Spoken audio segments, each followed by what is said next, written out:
ሲንግል ቨርስ ከቁርአናችሁ ላይ ኢየሱስ ክርስቶስ ወይንም የክርስቲያኖች አምላክ ጥንቆላን አስተምሯል የሚል አትሰጡኝም። አንዲት ቨርስ አትሰጡኝም። የክርስቲያኖች አምላክ ጥንቆላን እንዳስተማረ ሰሞኑን ክርስቲያኖችን ለማጥቃት ፐርፐስሊ ታስቦበት ጥንቆላ መተት አሰራችሁብን በሚል ቤታቸውን ማፍረስ እየሰራችሁ ያላችሁ ስህተት ነው። በእኛ ዘንድ ጥንቆላ፣ ሟርት፣ ድግምት አይሰራም። የተመታ ነው በክርስቶስ ኢየሱስ ስም። ፊልጵስዩስ ምዕራፍ 2 ቁጥር 9 እስከ 10 በሰማይ በምድር ከምድር በታች ሁሉ በክርስቶስ ስም ይንበረከካሉ። ኢየሱስ ስም ኃያል አምላክ፣ ሁሉን መግዛት የሚችል፣ ሁሉን ማድቀቅ የሚችል፣ ሁሉን መተባበር የሚችል ነው። በእርሱ ለሚያምን የዘላለም ሕይወት የሚሰጥ ዮሐንስ ምዕራፍ 3 ቁጥር 16 በእሱ ለሚያምን የዘላለም ሕይወት የሚሰጥ ነው። በእኛ ዘንድ ድግምት ሟርት አይሰራም፣ የተመታ ነው።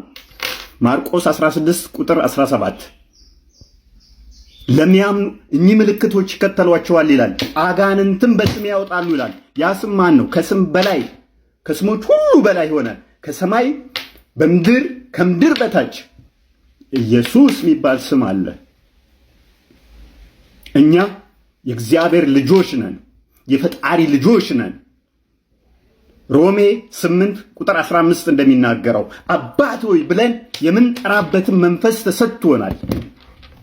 አዎ ያ አባት ነው። ጌታዬን እኔ አባቴ እለዋለሁ፣ አምላኬን አባቴ እለዋለሁ፣ ፈጣሪን አባቴ እለዋለሁ። አንተ አትችልም። ማቴዎስ 6 ቁጥር 9 ሉቃስ 11 ቁጥር 2 ዘወትር በጸሎቴ አባታችን ሆይ እንለዋለን። የአባት ማን ነው? የሰላም አለቃ የሆነ የዘላለም አባት የሆነ ፍቅር የሆነ ማን ነው? ኢሳይያስ 9 ቁጥር 6 አለቅነትን የተሸከመ ፍቅር የሆነ ያ ማን ነው? ክርስቶስ ኢየሱስ ይባላል። ሁሉም መግዛት የሚችል፣ ሁሉም መተባበር የሚችል፣ ሁሉም ማድቀቅ የሚችል፣ አጋንንት በስሙ የሚንበረከኩለት ማን ነው? ክርስቶስ ነው። ወዳጄ ና ወደ ህይወት፣ ና ወደ ብርሃን። ከጨለማ ውጣ። በሞቱ አድኖናል። በሞቱ የጠብ ግድግዳን አድቅቆ ሰባብሮልናል፣ ከፍቶልናል። ከሰይጣን እስራት ነፃ አውጥቶናል። ኢሳይያስ ምዕራፍ 53 ላይ ከቁጥር 1 ጀምራ አንብበው። በእርሱ ሞት እኛ ህይወት አግኝተናል። በእርሱ ሞት እኛ ሰይጣንን ድል አድርገናል። ሰይጣንን እንቀጠቅጠዋለን። እኛ ላይ ኃይል የለውም፣ ብርታት የለውም፣ ስልጣን የለውም። እኛ የክርስቶስ ነን። እኛ የብርሃን ልጆች ነን።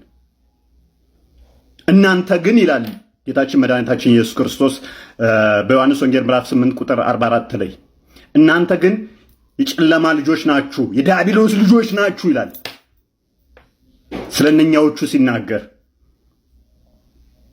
የእርሱ ስራ ልታደርጉ ትወዳላችሁ። አስቀድሞ ነፍሰ ገዳይ ነበረ፣ እናንተም እንደሱ ነፍሰ ገዳይ ናችሁ ይላል ስለሚያምኑት ሲናገር። ዮሐንስ ወንጌል ምዕራፍ 16 ቁጥር 1 ጀምሮ እንዳትሰናከሉ ተጠንቀቁ ይላል። የሚገድሏችሁ ይመጣሉ ይላል፣ ያርዷችኋል ይላል። ሲያርዷችሁ እግዚአብሔርን ያገለገሉ ይመስላችኋል ይላል። በማረድ እግዚአብሔርን አታገለግልም፣ ፈጣሪን አታስደስትም። በማረድ ና ወደ ብርሃን፣ ከአጋንንት እስራት እንድወጣ ና ውጣ ከዚህ ጨለማ ውስጥ። ክርስቶስ ብርሃን ነው። አጋንንት በስሙ የሚንቀጠቀጡለት ኃያል አምላክ ነው። ፍቅር ነው። እኛም በፍቅር ነው የምንከተለው። እንደሚታረዱ በጎች ተቆጠርን ይላል ሮሜ 8 ቁጥር 36 ጀምሮ። ዘወትር ደማችንን እያፈሰስን የምንከተለው የገባን እውነት ስላለ ነው። የዲያብሎስ መጫወቻ አንሆንም። በእኛ ዘንድ ድግምት ሟርት አይሰራም፣ የተመታ ነው አባቴ። ስለዚህ ክርስቲያኖችን ለማጥቃት ፐርፐስ ሊታስቦበት ልክ ሰይጣን እኛ እንደምንጠራ ተደርጎ የሚሰራው ናሬሽን መቅረት አለበት። እንግባ እስቲ ወደ እናንተ። መናገር አንፈልግም ነበር፣ ግን ክፉ ታናግሩናላችሁ። በሁሉም እንደ ሐዲሳችሁ አስተምሮ እኮ በደም ስሮቻችሁ ውስጥ ሰይጣን ይዟዟራል። ሳሂህ አልቡኻሪ 3269 ላይ የተዘገበ ነው። ሱና.ኮም ላይ ግባና ሰርች አድርገው ታጣሁን ናና ጠይቀኝ። ቡኩ ካለ ቡክ ነምበሩ እነግርሃለሁ በኋላ። ሁሉም ሙስሊም ሲወለድ ሴጣን አለበት ይላል እኮ ሐዲስ። ታዲያ አስቀድሞኑ ስትወለድ ሴጣን እንዳለብህ ከተነገረ ሴጣን ተደረገብኝ የምትለው አሁን እኔ የምከስብኝ ምክንያት ምን አለ? ይሄም የተዘገበልህ ነው። ሁሉም ሙስሊም ሴጣን እንዳለበት ይናገራል ሐዲሳችሁ። ሁሉም ሙስሊም ስትወለዱ ጀምሮ ሕፃን ልጅ ያለ ሰው ሴጣን ስለሚነካው ነው ይባላል። ሳሂህ ሙስሊም 2814 ኤል የተዘገበ ነው። ስለዚህ እኔን አሁን ልወቅሰኝ አይችልም በዚህ።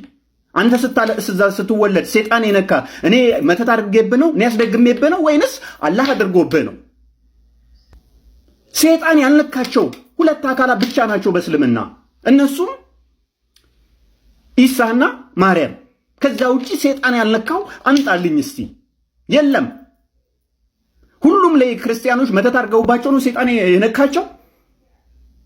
ይሄም የተዘገበልህ ነው። ሳሂህ ሙስሊም ሳሂህ አልቡኻሪ 3286 ላይ ያለ ሐዲስ ነው።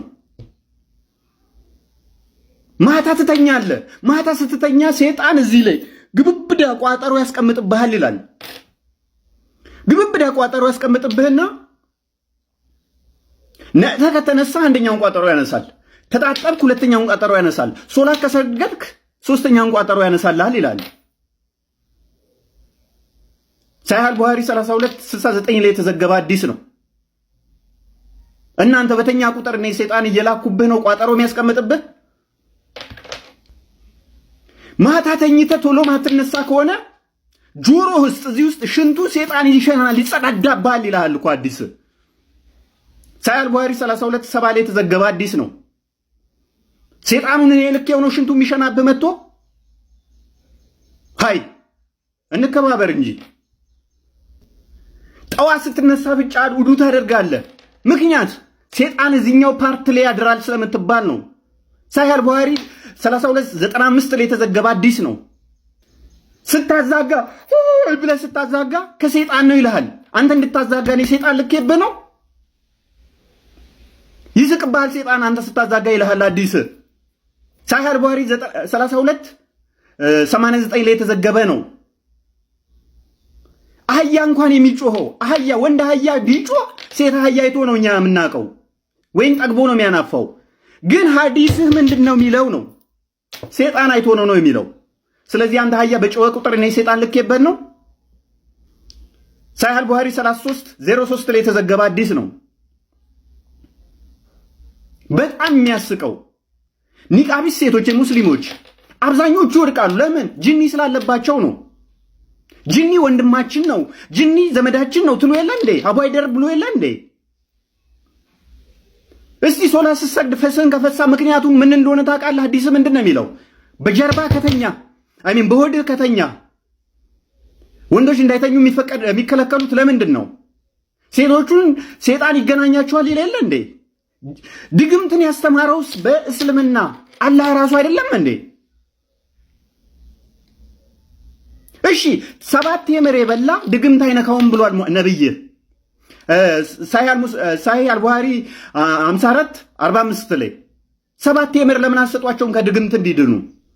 ወይንስ ድግምት የምታስጥሉት ንጹሐንን በማረድና በመግደል በማስፈራራት ነው? ይሄ ለጽንፈኞች ብቻ እንዲደርስ ነው። ሁሉንም አይመለከትም።